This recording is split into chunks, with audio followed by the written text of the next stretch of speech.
శాసనసభను నడుపుతున్న తీరును ఖండిస్తున్నామన్నారు హరీష్ రావు. అజెండాలో లేకపోయినా అధికార పార్టీ సభ్యులకు అవకాశం ఇవ్వడం దారుణమన్నారు. అయితే ఏదైనా ప్రత్యేక అంశం ఉన్నప్పుడు అజెండాలో లేకపోయినా స్పీకర్ అనుమతిస్తే సభ్యులు మాట్లాడొచ్చన్నారు సీఎం రేవంత్. శాసనసభ నడుపుతున్నటువంటి తీరును మేము తీవ్రంగా ఖండిస్తూ ఉన్నాం.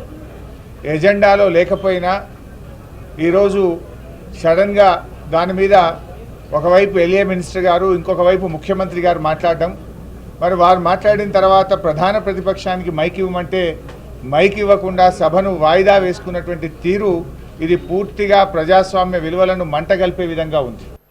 ఏదైనా ప్రత్యేక అంశం ఉన్నప్పుడు స్పీకర్ గారు ఎజెండాలో లేకపోయినా స్పీకర్ గారికి సర్వ అధికారాలు ఉంటాయి. ప్రత్యేకమైన సందర్భంలో ప్రత్యేకమైన అంశాల మీద స్పీకర్ గారు అనుమతిస్తే ఏ సభ్యుడైనా మాట్లాడవచ్చు. ఒకవేళ ఆ సభ్యులు మాట్లాడదలుచుకుంటే ఒకవేళ తమరు అనుమతిస్తే మిగతా సభ్యులకు ఎవరికి కూడా అభ్యంతరం లేదు.